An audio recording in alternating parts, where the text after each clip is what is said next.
Deixa eu iniciar a gravação. Bom, boa noite a todas e vamos continuar a nossa aula sobre os atributos morais de Deus. E hoje nós vamos estudar sobre um atributo que todo mundo conhece, todo mundo já está bastante familiarizado, né?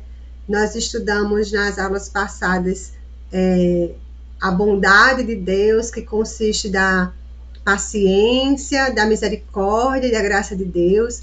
E hoje a gente vai estudar sobre santidade, né? Não é novidade para ninguém, mas eu creio que o Senhor vai falar conosco nesta aula e vai nos acrescentar, né? Conhecimento, revelação, para a honra e glória dele. Então, santidade, né? Dizer que Deus tem como atributo a santidade é dizer que ele é separado do pecado e dedica-se a buscar a sua própria honra, né? A sua própria glória. Então, Deus tem como atributo santidade porque ele é separado do pecado e dedica-se a buscar a sua honra e a sua glória. E essa definição, ela contém ao mesmo tempo duas qualidades. Uma qualidade relacional, que é a separação, né? A separação do mundo, né? A separação dos pecadores, aquela separação, né? Relacional. E tem também uma qualidade moral, que é a separação do pecado, que é a separação do mal. E não apenas, né, a separação do pecado e do mal, mas também uma dedicação, né, em prol da própria honra ou glória de Deus.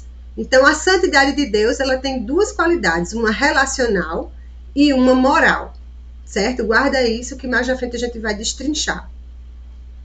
Então, a palavra em hebraico para santo, né, é kadosh, né, que a gente fala muito, né, kadosh, mas o radical, assim, a palavra significa cortar, separar, né? Então, santo é aquilo que é separado, retirado do uso comum. Então, nesse sentido, né, todas as coisas que são separadas para o uso exclusivo no culto a Deus são consideradas santas. E a palavra santo, ela é também usada para descrever as duas partes do tabernáculo, né? Eu acho isso lindo, porque o próprio tabernáculo, né, era um lugar, né, um local separado do mal e do pecado do mundo, né? Ele era um lugar separado. Ele ficava no centro, né, das 12 tribos de Israel. E o primeiro recinto, né, dele chamava-se Santo Lugar. Era consagrada ao culto a Deus, mas Deus também ordenou que houvesse um véu, né? Então a gente entra no tabernáculo, tem o átrio, depois do átrio vem o santo lugar, e entre o santo lugar e o próximo ambiente é separado por um véu, né? Que é o santo lugar do Santo dos Santos. E Êxodo 26:33 diz assim: pendure o véu debaixo dos colchetes e leve para lá a arca do testemunho, para dentro do véu. O véu fará a separação entre o santo lugar e o santo dos santos. Então a gente pode ver que a santidade, né, ela é a separação né, a separação de alguma coisa. Então aqui ele está fazendo referência que o tabernáculo era um lugar santo, mas que dentro do tabernáculo havia uma separação entre o santo lugar do santo dos santos. Então o santo dos santos era onde ficava a arca da aliança, né? Que a gente conhece como o trono de Deus, era o lugar mais separado do mal e do pecado, absolutamente consagrado ao culto a Deus. Só quem podia entrar nesse lugar, né, separado, era o sumo sacerdote uma vez por ano, no dia de Yom Kippur. Então, o lugar onde o próprio Deus habitava era ele mesmo santo. Para você ver, Deus é santo.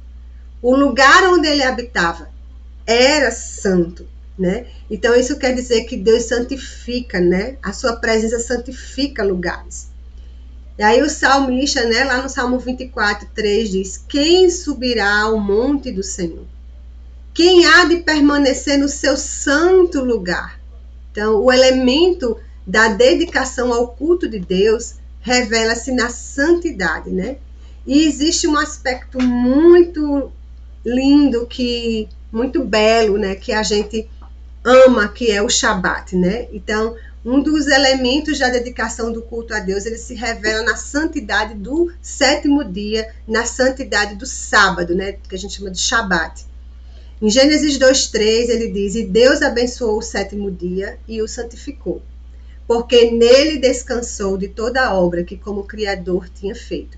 Então Deus abençoou o sétimo dia e o santificou. Então a gente vê um Deus que é santo, que habita num lugar santo e que a sua presença se manifesta no trono da sua glória, no lugar mais santo ainda, que é o Santo dos Santos. E que essa santidade desse Deus revela-se, além de se revelar num lugar, ela se revela no tempo, né? E esse tempo é chamado de sétimo dia, né, que é o Shabat. Então, o Shabat, ele revela também essa santidade do Senhor, né? Essa santidade do nosso Deus. Por isso que diz que ele abençoou o sétimo dia e o santificou, porque nele descansou de toda a obra. Então, a gente não vai entrar nesse método do descansar, mas o que eu quero trazer aqui para vocês é que quão grande é a santidade do nosso Deus. É uma santidade que santifica o lugar onde ele habita, que esse lugar se torna santo. E ele também santifica o tempo, né? O sétimo dia, ele criou todas as coisas em 6 dias e no sétimo descansou. E esse dia ele santificou, ele separou, né? E não vamos entrar no mérito do Shabat, mas isso fala profundamente ao meu coração, né? Essa questão dessa santidade, essa questão do lugar e de um dia separado para Deus. E aí em Êxodos 20:11 diz assim: porque em 6 dias o Senhor fez os céus e a terra, o mar e tudo que neles há. E ao sétimo dia descansou, por isso o Senhor abençoou o dia de sábado. Eu já repeti, não foi? Eu repeti. Né? Porque aqui está em Êxodos 20:11. E o santificou. Então, mais uma vez, a gente vê em Gênesis e a gente vê em Êxodos 20, né? Quando o Senhor está dando os 10 mandamentos, quando ele está revelando a Torá, né, quando ele escreveu a Torá nas tábuas de pedra, né? Mais uma vez ele diz que o Senhor abençoou o dia de sábado e o santificou. Então, o dia de sábado, ele era santificado porque desse dia, eram excluídas as atividades comuns do mundo. Então, nesse dia, ninguém cozinhava, nesse dia, ninguém trabalhava, né? Nesse dia, ninguém acendia fogo. Então, assim, era um dia que as atividades comuns do mundo era diferente das atividades do comuns, né? Que as pessoas costumavam fazer durante a semana. Então, era um dia dedicado ao culto de Deus. Então, o dia de Shabat era um dia dedicado ao culto, né, a Deus. Então, da mesma forma, o tabernáculo e o altar, bem como Arão e seus filhos, deviam ser santificados, ou seja, afastados das tarefas comuns, longe do mal e do pecado do mundo e dedicados ao culto a Deus. Ou seja, Deus, ele separou um dia para ser santificado, um lugar, que no caso aqui era o tabernáculo, né, e sacerdotes, né, Arão e seus filhos, eles deviam ser separados, né, uma tribo separada, a tribo de Levi, para servir ao Senhor e se dedicar ao culto a Deus. E aí a gente vê que o próprio Deus é chamado Santíssimo, né, ele é santo, habita num lugar santo, dedicou um tempo para ser santificado, e ele também é chamado de Santíssimo ou o Santo de Israel, né? Ele é um Deus santo de um lugar, né? O Santo de Israel. Em Salmo 71:22 diz assim: eu também te louvo com a lira por tua verdade, ó Deus meu. Cantarei louvores a ti ao som da harpa, ó Santo de Israel.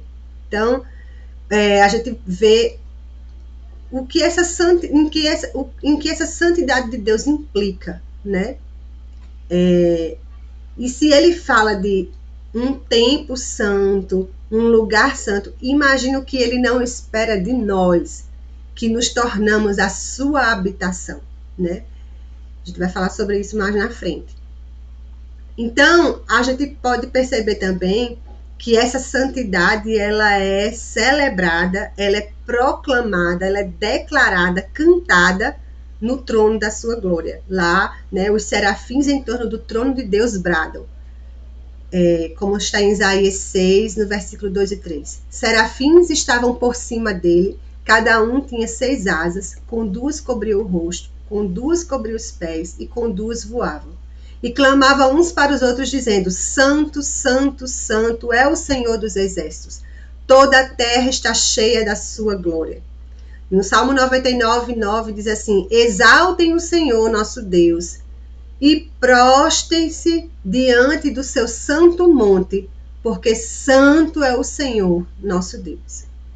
Então ele é o Santíssimo, ele é o Santo de Israel, e o lugar, né, onde ele está hoje, no mais alto céu, né, nas alturas, ele está no seu trono de glória, e os serafins estão ao redor, né, declarando e cantando que ele é santo. E aí, diante dessa santidade de Deus, a gente pode entender um pouquinho sobre a natureza dessa santidade. Então, a santidade de Deus, ela é majestosa. E o que isso quer dizer? Deus é santo porque ele é totalmente distinto e separado das suas criaturas, além de ser exaltado sobre ela por causa da sua infinita majestade. A sua santidade é singular. Ninguém pode ser santo como ele, porque ninguém pode ser separado, acima, nem além das criaturas. Então, a santidade de Deus, ela é única. A santidade de Deus é singular. Ele compartilha conosco, mas nós não somos, nunca seremos santos como ele é santo, porque ele é separado, ele é o Criador. Ele está acima da criação, ele está separado, ele é totalmente distinto, né? Somente Deus é santo. Nenhum outro ser é santo como o Senhor. Deus não somente é santo, ele é santidade. A sua essência, quem ele é, santidade. Então, essa é a santidade majestosa de Deus, que ninguém é santo como ele é santo. A sua santidade, ela é única, é singular. E a outro aspecto dessa natureza da santidade de Deus é que existe a santidade moral de Deus, né? A gente falou sobre a santidade majestosa de Deus, e agora a gente vai falar sobre a santidade moral de Deus. O que isso quer dizer? Que além dele ser um Deus que está acima de tudo, e que ninguém é santo como ele é santo, né? Ele também tem uma santidade moral, né? Que faz ele estabelecer leis santas para as suas criaturas. As leis que nos são dadas refletem quem ele é moralmente, né? As leis de Deus não são para a gente fazer o que é certo e errado. As leis que Deus constituiu, elas revelam quem Deus é moralmente, né? E a gente tem que entender que a ideia fundamental da santidade moral de Deus é também de separação. Quando eu obedeço às leis de Deus, eu estou me separando para ele, né? E essa separação de obediência às suas leis, no caso, é uma separação do mal moral, né? É uma separação do pecado. Então, a santidade de Deus também é observada na maneira que ele exige a santidade dos homens. Ele é um Deus santo, ele é um Deus cuja santidade é única e singular. Ele é um Deus moralmente santo e ele exige, né, também de nós, da humanidade, dos homens, né? Ele exige que nós vivamos em santidade, porque nós fomos feitos à sua imagem e à sua semelhança. Então, nós devemos ser santos como ele é santo. Então, a gente aqui vê que a natureza da santidade de Deus, ela é majestosa e é moral. Majestosa porque ele é o único que é santo, que é santidade, e moral porque através das suas leis ele revela quem ele é, a sua essência, que ele é um Deus moralmente santo e que ele exige de nós que nós nos separemos do pecado e do mal, né? Porque fomos feitos à sua imagem e semelhança. E qual é a importância, né, da santidade de Deus, então? A santidade de Deus, ela vai moldar, né, o nosso padrão de vida, né? Então, a santidade de Deus, ela tem um padrão de santidade. A santidade de Deus traça o parâmetro que seu povo deve imitar. Nós devemos imitar o nosso Deus, que é santo. E em Levítico 19:2 diz assim: fale a toda a congregação dos filhos de Israel e diga-lhes: sejam santos, porque eu, o Senhor, o Deus de vocês, sou santo. Isso está escrito lá em Levítico, na Torá, né? No Pentateuco. Aí, quando é lá na Nova Aliança, Pedro, na primeira carta de Pedro, no capítulo 1:16, ele vai dizer: porque está escrito, sejam santos, porque eu sou santo. Então, Deus, ele espera, ele requer de nós que nós sejamos santos como ele é santo, porque nós somos feitos à sua imagem e semelhança. Então, a santidade de Deus é o parâmetro de como eu devo viver. Então, depois de ter tirado o povo do Egito, né, e levado para junto de si, no deserto, ordenando que obedecesse a sua voz, Deus disse assim, em Êxodo 19:4-6. Vocês viram o que eu fiz aos egípcios? E como levei vocês sobre asas de águia e os trouxe para perto de mim? Agora, pois, se ouvirem atentamente a minha voz e guardarem a minha aliança, vocês serão a minha propriedade peculiar dentre todos os povos. Porque toda a terra é minha e vocês serão para mim um reino de sacerdotes e uma nação santa. São estas as palavras que você falará aos filhos de Israel. A gente vê que depois que o Senhor tira o povo de Israel do Egito, ele nos dá uma ideia. Né? Nesse caso, a ideia de afastamento do mal e do pecado. Um afastamento da vida que levavam no Egito. Né? E também traz uma ideia de consagração a Deus. Como é feita essa consagração? Servindo e obedecendo aos seus decretos.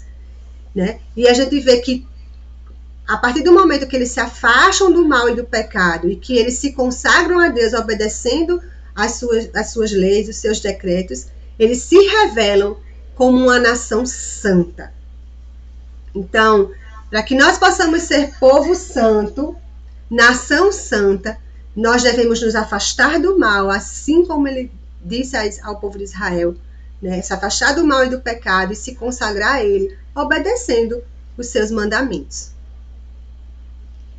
E aí a gente vê que os crentes também, né, devem viver em paz com todos, como está em Hebreus 12:14, procurem viver em paz com todos e busquem a santificação, sem a qual ninguém verá o Senhor. Ou seja, além de a gente obedecer os mandamentos, se afastar do mal, a gente deve viver em paz com todos e buscar a santificação, né? Porque sem santidade ninguém verá o Senhor. E a gente também tem que entender que Deus sabe como trabalhar, e a gente tem que entender que a disciplina de Deus também vem para que nós sejamos participantes da sua santidade. Como assim? Hebreus 12:10 diz assim: pois eles nos corrigiam por pouco tempo, segundo o melhor lhes parecia. Deus, porém, nos disciplina para o nosso próprio bem, a fim de sermos participantes da sua santidade. Então, Deus, ele usa da disciplina para que nós possamos também participar da sua santidade, porque a disciplina é para o nosso próprio bem. Então, dentro dessa santidade de Deus, a gente vê que ela é o padrão, né, que determina como eu devo viver, e eu devo viver separado do mal, obedecendo os mandamentos, viver em paz com todos, né, para viver buscar a santificação, e entender que existem momentos na vida que o Senhor nos disciplina, mas que essa disciplina tem o propósito, né, de sermos participantes da sua santidade. E é interessante que Paulo ele nos encoraja. Em 2 Coríntios 7:1 diz assim: portanto, meus amados, tendo tais promessas, purifiquemo-nos de toda impureza, tanto da carne como do espírito, aperfeiçoando a nossa santidade no temor de Deus. Então, nós devemos imitar a santidade de Deus, e ao imitar essa santidade de Deus, nós vamos sendo aperfeiçoados na santidade, né? Por conta do temor de Deus. Deus quer que não apenas nós individualmente cresçamos em santidade, mas Deus quer que a própria igreja cresça para ser um santuário dedicado ao Senhor, como está lá em Efésios 2:21. Né? E Cristo, ele busca hoje santificar a sua igreja. Para quê? Para que essa igreja seja apresentada a Ele mesmo, uma igreja gloriosa, santa e sem defeito, como está em Efésios 5:26 e 27. Então, viver em santidade, não só individualmente, mas coletivamente, é para que nós sejamos santuários dedicados ao Senhor e para que nós possamos nos tornar uma igreja gloriosa, santa e sem defeito, porque é essa noiva que Ele vem buscar. Então, não só as pessoas individualmente, mas também a igreja precisa crescer em santidade.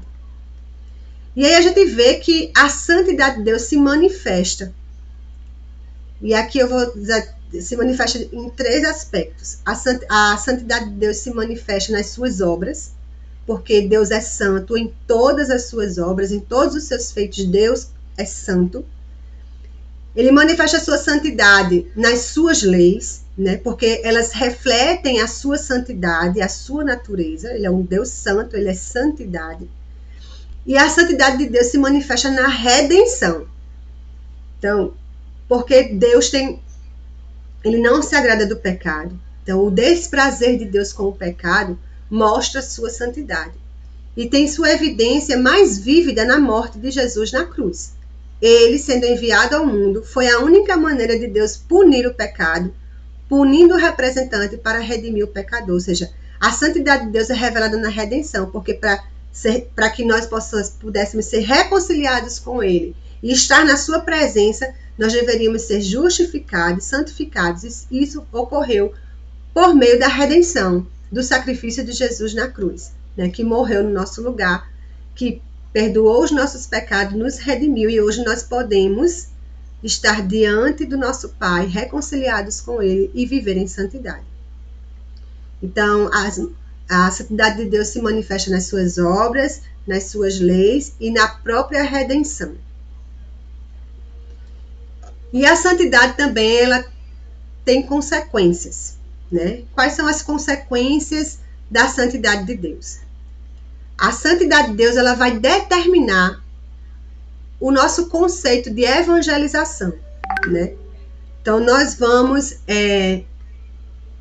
de acordo com conhecê-lo como santo que ele é, isso vai direcionar como nós evangelizamos o mundo, né? Então, no anúncio da redenção, né, a mensagem das boas novas é que aquele que é salvo tem os seus débitos saudados pelo fiador do novo pacto, ou seja, tem seus pecados perdoados pelo sacrifício de Jesus. Portanto, é a santidade de Deus que exige que a mensagem ela seja proferida nos termos de pecados pagos por Jesus. Se a mensagem não contiver esse conteúdo, ela não é boa nova, nem vem do Deus Santo. Então, a minha mensagem de boas novas, de evangelização, ela tem que ser proferida nos termos de pecados pagos por Jesus, né? Que nós fomos reconciliados, tivemos nossos pecados perdoados, fomos justificados e fomos também santificados pelo seu sacrifício, né? Que nós estávamos separados dele por causa dos nossos delitos e nossos pecados. Então, vai determinar a maneira como eu evangelizo, como eu profiro a mensagem da boa nova, né? Não é só dizer que Jesus te ama, né? Que sua vida vai mudar, que você vai ser feliz com Jesus, mas é trazer a consciência que se Deus é santo, e você só pode estar diante dele, se aproximar dele, servir a ele, né? Se você for lavado dos seus pecados, se você for perdoado por seus, se você se arrepender e for perdoado dos seus pecados, aí sim você será justificado, santificado, e você vai ser reconciliado com ele, e você pode estar na sua presença, porque ele é um Deus santo, e ele se aborrece do pecado. Então isso determina, né, a santidade de Deus, o conhecimento de que ele é santo, determina a nossa mensagem das boas novas. A outra consequência é que a santidade de Deus, ela vai determinar o conceito de adoração, né? E a igreja, ela precisa pensar sobre isso, né? Eu estou falando a igreja, o corpo de Cristo. Porque hoje as pessoas perderam o verdadeiro conceito da natureza de Deus, né? De que Deus é um Deus santo. Perderam também o modo correto de adorar a Deus. Então as pessoas se aproximam de Deus sem o senso da sua santidade. Nem se preocupam com a sua própria santidade, né? As pessoas acham que pode chegar diante dele de qualquer jeito. O que importa para esses adoradores é que eles se sintam bem com o que fazem no culto, e não em agradar ao Senhor, né? Então, as pessoas que não se preocupam com uma vida de santidade, elas não estão preocupadas diante de quem elas estão se apresentando, para quem elas estão prestando o seu louvor e a sua adoração. O que importa para elas é que elas se sintam bem no culto, que elas saiam dali felizes, né? A sua vida ética não importa, né? A sua vida moral não importa, nem o Deus Santo das Escrituras.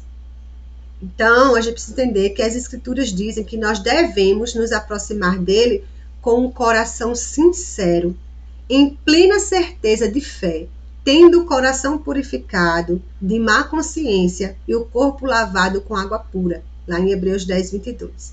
A gente vê que no tabernáculo existia um caminho, né? Que a pessoa entrava pela porta, né? Fazia o sacrifício, se lavava na bacia de bronze, né? Para poder entrar no santo lugar. Então existia um caminho de, exatamente como diz assim, um coração sincero, arrependido, né? Com a certeza de fé, com o coração purificado da má consciência e com o corpo lavado com água pura. A lavagem da água da palavra, né? Porque Deus é santo. E a nossa maneira de viver e de prestar culto deve se conformar à natureza de Deus, né? O adorador é que tem que se adaptar ao adorado, e não o adorado se adaptar ao adorador, né? Mas não é isso que a gente observa, né, em muitas igrejas nesses dias, onde as pessoas têm uma vida secular, uma mente secular, onde as pessoas têm uma vida religiosa na igreja, uma vida secular fora da igreja, onde as pessoas muitas vezes não têm essa preocupação com essa ética, com a moral, com a santidade moral de Deus, né? A gente precisa entender que Deus é santo e majestoso. Não podemos nos aproximar dele sem um devido senso de plena reverência e reconhecer-nos como pecadores, e que ele é santo, e que eu preciso me arrepender dos meus pecados e viver em santidade para estar diante dele, é reverência também, né? O Deus do Antigo Testamento é o mesmo do Novo Testamento. Portanto, nós devemos sempre nos aproximar dele com santo temor. E isso não deve ser apenas uma postura física, né? De eu chegar no lugar de adoração, na congregação, na igreja, e me prostrar em reverência, né? Não, isso não deve se manifestar apenas nesse campo visível, físico, mas essa reverência também tem que ser interior. Uma vida que está prostrada aos pés do Senhor, né? Uma vida que tem um coração que está se purificando da má consciência, um coração limpo, um coração puro, né? E que cresce em santidade no temor do Senhor. Hebreus 12, 28 e 29 diz: por isso, recebendo nós um reino inabalável, retenhamos a graça, pela qual servimos a Deus de modo agradável, com reverência e temor, porque o nosso Deus é fogo consumidor. O contexto dessas palavras é de culto. Sirvamos, quando ele diz sirvamos a Deus de modo agradável, com reverência e temor, essa palavra sirvamos no original, ela pode ser traduzida como cultuemos, né, que significa adoração ao culto. Portanto, no nosso serviço, ou seja, no nosso culto a Deus, nós precisamos ter reverência e santo temor. Esse é o culto que agrada a Ele. Para que tenhamos essa postura, né, na adoração divina, é necessário que saibamos a quem estamos adorando. E nós estamos adorando um Deus santo. Um Deus cuja santidade é majestosa. Um Deus que é moralmente santo e que exige de nós uma vida em santidade. Então, procuremos conhecer o Deus verdadeiro para que, desse modo, possamos nos conhecer. Porque à medida que eu conheço ao Senhor, quando eu conheço o Senhor e vejo na sua palavra o que ele espera de mim, o que ele exige de mim, eu me reconheço ou não nas Escrituras. Se eu estou cumprindo ou não. E aí eu vou me conhecendo e vou me consertando e me moldando a palavra de Deus. Então, para aplicar, né, sobre essa santidade de Deus na nossa vida, no nosso dia a dia, nós devemos procurar, né, ter esse senso de santidade de Deus. Porque Deus é santo, nós devemos nos aproximar dele com a máxima reverência. Devemos nortear a nossa vida de acordo com os preceitos dele, né, nos deleitando nos seus preceitos. Quanto maior o senso de santidade de Deus, mais senso do pecado nós temos. E, consequentemente, mais santos seremos em nossos procedimentos. Quanto mais senso da santidade de Deus, mais desejaremos nos parecer com Ele e refletir a santidade de Jesus. Então, a gente precisa procurar ter esse senso da santidade de Deus no nosso dia a dia.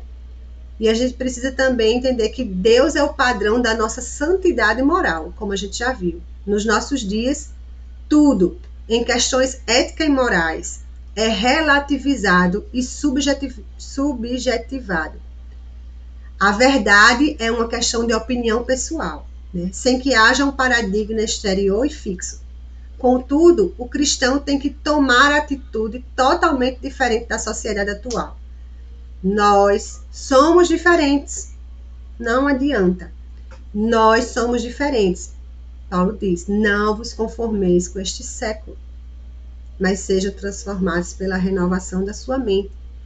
O mundo hoje relativiza tudo, né? Não existe uma verdade absoluta, mas nós precisamos entender que nós somos diferentes dessa sociedade atual. Para o cristão, Deus é o padrão de verdade absoluta, porque a sua palavra é a verdade, né?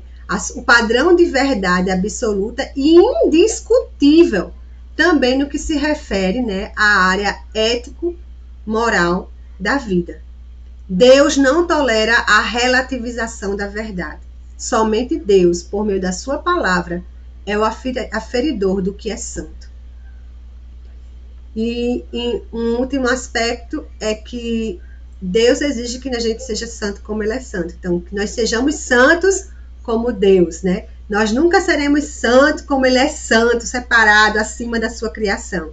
Mas Ele compartilha conosco esse atributo da santidade, para que possamos viver da forma que agrada a Ele e estar diante dEle, que é santo. 1 Pedro 15,16 diz assim, pelo contrário, assim como é santo aquele que os chamou, sejam santos vocês também em tudo o que fizerem. Observe, sejam santos em tudo o que fizerem. Lavando a louça, trabalhando, cozinhando, né? Em tudo. No que você pensa, em tudo, né? O que vocês fizerem, sejam santos. Porque está escrito, sejam santos, porque eu sou santo. Essa é uma ordem divina. Sejam santos é uma ordem. É uma ordem divina, não a opção que temos. A ordem é para que reflitamos o Deus que nos criou, de acordo com a natureza que Ele nos deu. Deus quer que reflitamos ética e moralmente as suas leis, o seu caráter, e façamos tudo como Ele faria se estivesse no nosso lugar. A santidade do cristão é uma necessidade. Como filhos amados de Deus, nós temos que andar nas pegadas dele. Somos chamados para sermos imitadores dele. É nesse sentido que temos que ser santos. O modo como temos para segui-lo é obedecer às suas leis santas. Lá em 1 João 2,6 diz: quem diz que permanece nele, esse também deve andar assim como ele andou. Portanto, sejamos santos, porque isso é o que Deus quer que sejamos. Sejamos santos por causa dele. Amém? E agora eu vou abrir a palavra